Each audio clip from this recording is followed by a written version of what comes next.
Why don't you make enough money? Why can't you be a better provider? You said multiple times a week. It's been a month. You got excuse after excuse after excuse. If you argue a lot with your partner, here are 5 concepts that will help you in your communication. Number 1. Don't fight to win. Fight to understand. Explain. So, I'm a very competitive person. Eugene is also a very competitive person. But what we've learned in a marriage is it can't be, why did you get the last word? You always got to have the last word. You have to be competitive, but you're on the same team. So yes, can't be 2 winners. You can't. There literally cannot be 2 winners. If there's 2 winners, there's 2 losers. Yes, it's just that simple. Yeah, that's a good way to put it. Yeah, how to help with that? How to help with this whole thing, honestly, is to pray. But that's a whole nother thing. But like I said, you have to fight like you're a team. You're on the same team. That's another one. But was big when we say fight to understand. A lot of conversations, you have to learn not to take things so personal. And it's hard because if I look at the person that I love and I say, I don't like that you do something, or I don't feel comfortable when you do X, Y, Z. Which you can say that in a marriage. It's not like, yeah, I don't know, it's not a free-for-all. It's not. Kind of. Kind of, right? Yeah. For certain things, but in the same breath, the other person can't take it personal if, right. I'll give you an example, right? Okay. If use a real life example. Okay. So it just happened today, right? Ew. We go into a store. The intention of going into the store was to just look around while we waited to get a notification from the other company that we was waiting for. Yep. So while we're waiting, we said, let's go into the store. We go in there instantly. It was not instantly. Okay. It was like she was a magnet. Her hand couldn't stay off of stuff. So she starts grabbing this. She says, it's football season. So she gets a sweater with footballs on it. And she brings it to me. She's like, hey, look at this. Yeah, and I smiled. I'm like, oh, cool. And I grabbed it and I walked the other direction and hung it right back up. And what did I do, JB? You walked away. I sure did. Yes. Because if I didn't, you had an attitude. No. A little bit. But you walked it off. I did. You walked it off. But then you kept laughing at me. Because it was cute. Okay. But when it comes to not taking it so personal, right? Me taking it and putting it back on the hanger, and this comes from us knowing each other and having conversations. Right. It wasn't me saying, no, you can't buy it because you don't deserve it. Or no, you can't get something because I don't want you to have it, or whatever. It was simply saying, we didn't come in here to buy it. Right. So let's not buy things.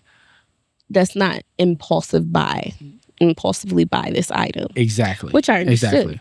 Right. And but then you understood without me even having to say anything, right. because we had conversations anyway. Right, exactly. Right. I just really wanted it. And it was footballs. And it said go team, but it was in the Lions. And I'm like, right. Hopefully we make it all the way. Let's say if it's about the time that dinner is being made. Okay. If the wife is working and she is still being expected to provide dinner, right? Or cook dinner. Yes. Which you were really always good with that. Like when I was working, you fully understood why. I mean, obviously, and we like narrowed it down to one car. So like we were driving home together. I'm just not just gonna be at home with the meal cooked.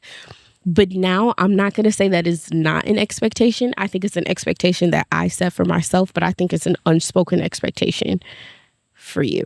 Yes. But that's another Right. I'm just saying in terms of don't take things personal. Right. Because if you take it personal, you're going to think that person is bashing you. Right. You're going to think that they don't like me, or they don't like how I do X, Y, Z. Yeah. And a lot of times this is not true. They're just trying to be open and tell you, hey, look, I don't like eating dinner at 8 p.m. Right. Or, hey, look, yada.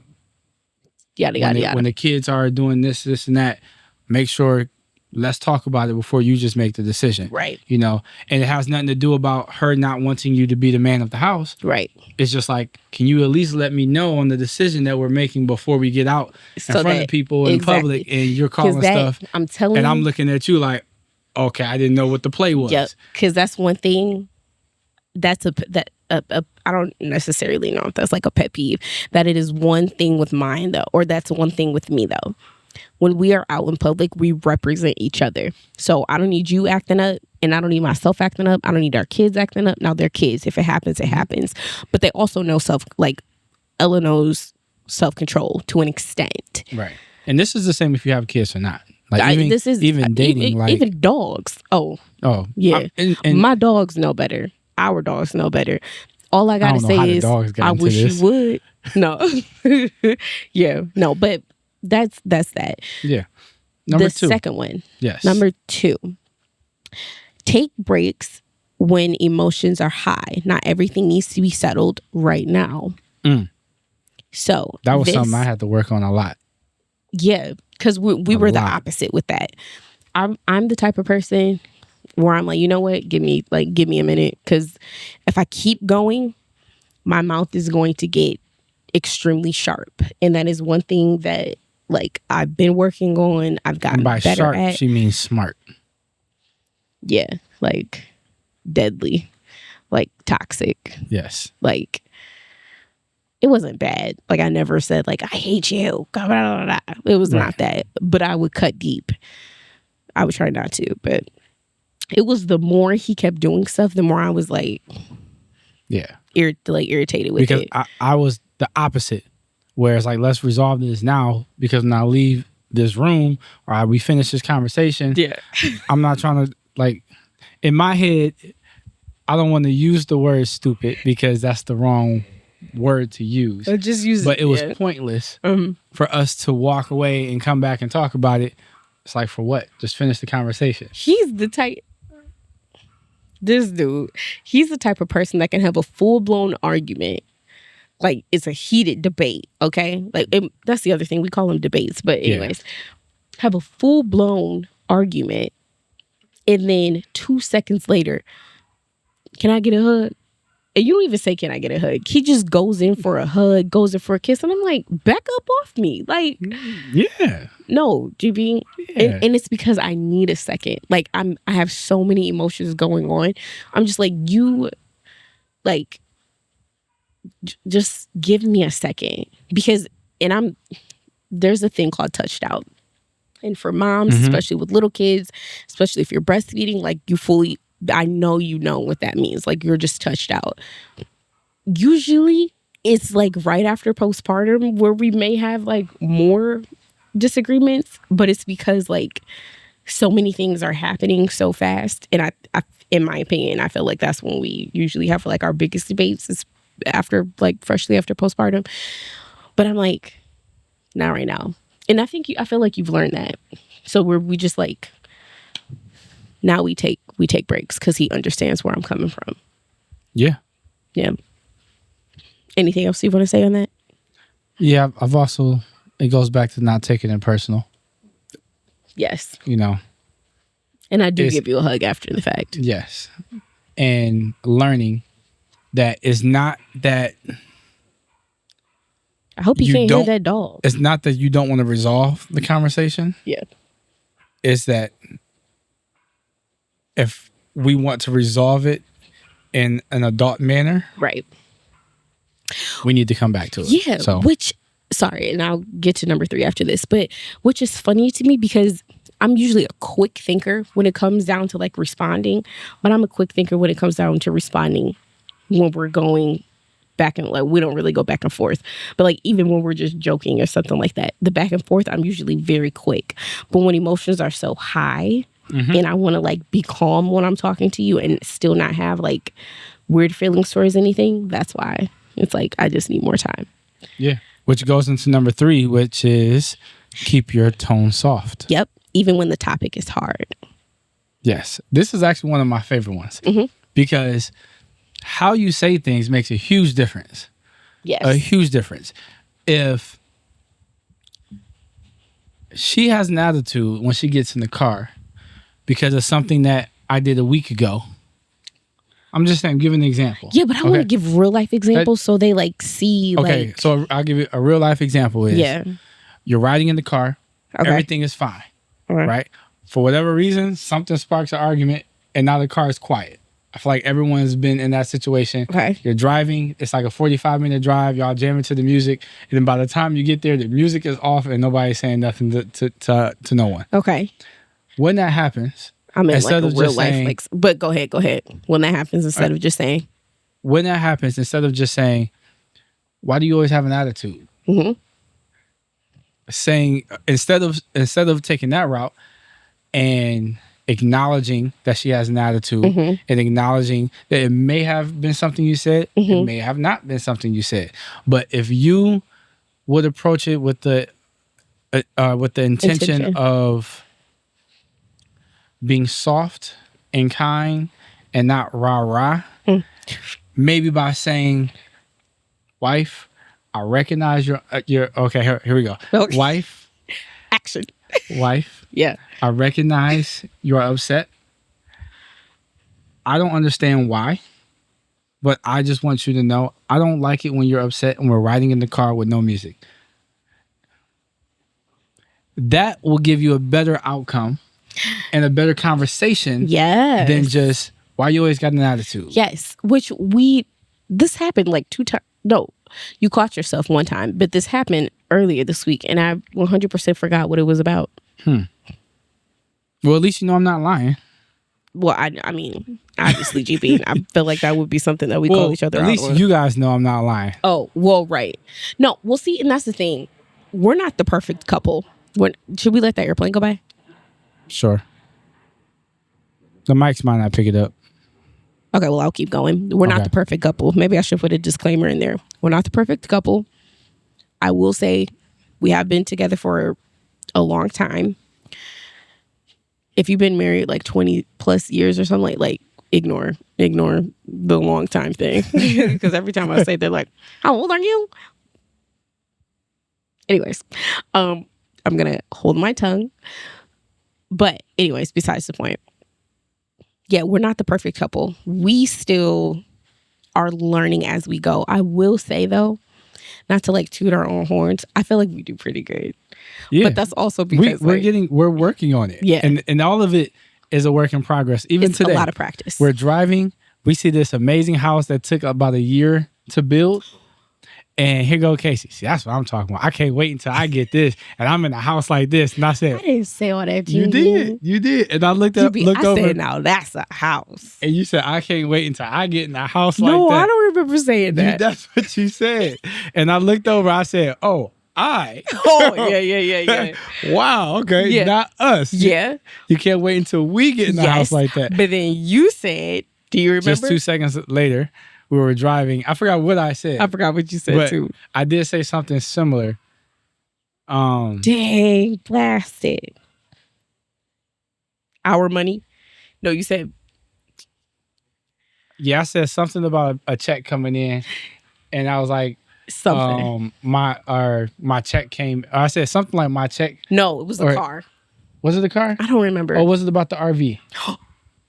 Oh, I got to look up the RV price. Oh, but. Dog it. Whatever it was. Anyways, he did the same thing. But it's easy to say. Yeah. It's a lot of I language out there, but it's a we. It's a we. Yes. Okay. All right. So what number is this? Number, I think 4. Number 4. Pray or pause before responding. It's really pause and pray before responding, I'll say. And I say that because when you feel like when your heart starts racing really fast, that is when you know it's time to you know what? Nah, especially if you have kids, because like you don't really. It's good to show kids emotion. Some people are like my parents never argued in front of us, didn't even know it until we got older and they told us. So like that's cool. I do feel like you have to show children some emotion. Not, I mean we don't cuss, but like not all that. Depending on the topic, if you're debating about what you're gonna have for dinner tonight.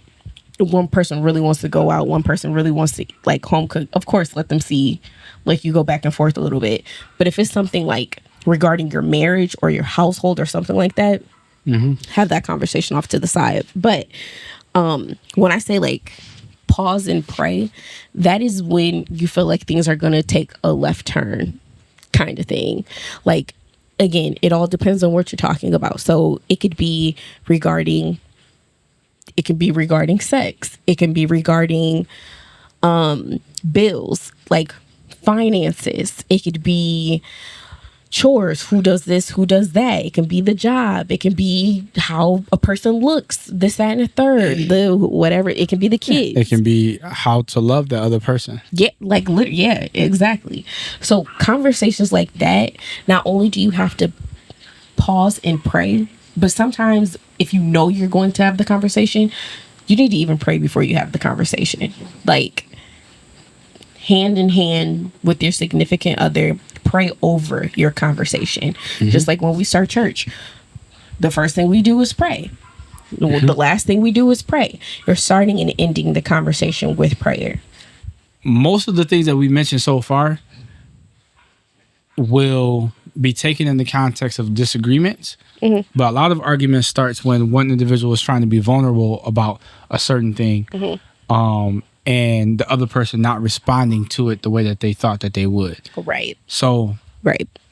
The whole pause and pray, with that in mind, make sure that you create a safe space for your partner, because if they can't tell you, then they really can't tell anybody. Facts. And if you respond too soon in the wrong way, that person will probably never be vulnerable with you again. Yeah, or they'll have trouble doing it. Or they'll have trouble doing it, and they'll have trust issues with that. But if you pause, even if that person being vulnerable will rather you not say anything and just say, can I take a moment to figure out what I want to say? Yep. Like, you know what? I was not prepared for this conversation, but now seeing what you want to talk about, I do feel like I need a few. Now, when you say that, don't take a whole day, 2 days, 3 days, whatever, to come back to it. It's literally like, even if you just need a moment to sit in that space, like when you are having those vulnerable conversations, it's on the forefront of that one person's mind. Yes. So you just have to be extremely mindful when having that conversation. If you're not ready or your cup is too like empty to even respond, those are things that you have to be vulnerable telling your partner. Yeah. So we have one more? Yep, one more. Okay. Number 5. Stay on the same team. Remind yourselves of that often. Yes. There's no one winner. There is no one winner. You only win. There's when no you work I together. in team, but there's an I in marriage. That makes no sense. When you're on the same team, and I'm not talking about like on the same team, but you low-key got beef with that person because they're quote unquote better than you. Right. If you've been in sports, like, or like some type of feelings towards another person. I'm talking about like, we are locked in. Like we're here kind of thing. Like if something happened with your kids or if something happened with your family, it is one of those things where we're going to talk about it before we go do it. Kind of like what I was saying with the kids or whatever it may be. Or no, going out in public. I'm sorry. We're not going to make each other look stupid. Point blank, period. I don't care what nobody say. If we go out and a decision needs to be made, we're not going to be the one that talk before, like answer a question or make a decision before we like talk. Now we have done that before, and then we talk about it. And that's why we're talking about what we've been working on and what works. Yeah. Because then we don't get in the car and we're like, wait, what are we doing next week? Right. And it's like, when did this happen? Right. Facts. You know, like, yeah. And it's like, wait, what did you tell them? Yeah. Like that was not I already told them that whatever this was. And it's like, that's too sensitive. Yeah. Yeah. What? Yeah. Do it. No. That could be another. Okay. Another topic. But yeah. But yeah. So like you are on the same team. And when I say on the same team, for those who are married, thinking about getting married, engaged, whatever. Have you seen those videos where it says who comes first? Your mother, your wife, or your children? Have you seen that? Okay. Yeah. Can you answer that, please? Absolutely. What are the options? Is your kid, mom, and your wife? Yes. My wife comes first. Second? Well, first, God comes first. Well, God comes first. always. My wife? Yes. Well, I'll redo GB. it to answer the question. Yes. Just say, can you answer the question? Can you answer that question? Yes. Okay. My wife comes first. Who comes second? My kids. Who comes third? My mother.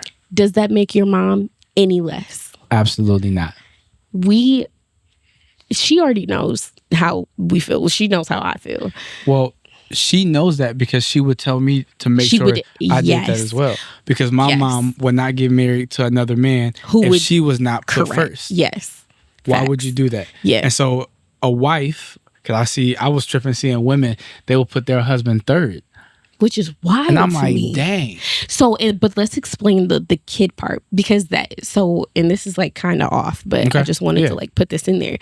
But this is not off, by the way. This is perfect because we're a team. That is true. We are a team. So if we are not taking care of each other, we cannot take care of our kids functionally. Yes. We would create a dysfunctional family, and that is not what we want. Yeah. But when we are taking care of each other, when we are showing love, when we are caring for each other and like taking care of our needs and wants, our children are going to, essentially, we're planting seeds and then we're watering them, but they will find that fruitful. They would find joy in their parents being happy, because when we are happy, we are more likely, let's go to the park. Let's go to Kalahari. Let's go to the pool. Let's do this, that, and a third. Now, if we're always bickering and mad at each other, we ain't going nowhere. Well, can I take it a step further? Go ahead. I remember watching a video, and I really thought this was interesting. They said your spouse is the only person that never leaves you. We were just talking about something like that. You sure do. Your kids leave you, and they start their own families. Yep. But your wife or your husband or your partner is with you till death do you part. Yep. Facts. So why would I put that person second? Yep. Because you know how awkward that's going to be when your kids leave and then y'all looking at each other like, so who are you? Mm-hmm. And I told you when we were having kids, and you were like, if there's any complications when you're going for surgery, you was like, save me. And I looked at you, I'm like, you don't got to tell me that. Yep. Like, you think I'm coming out of here without my wife? Yeah. So, even though we would pray for like both. Some people would take that. No, we would. We would pray for both. Yeah. But if I don't have my wife, I can't even try again. Right. Right. Yeah. So, yeah. Like, comment, and subscribe. Thank you for watching. Thank you for watching. Oh. T.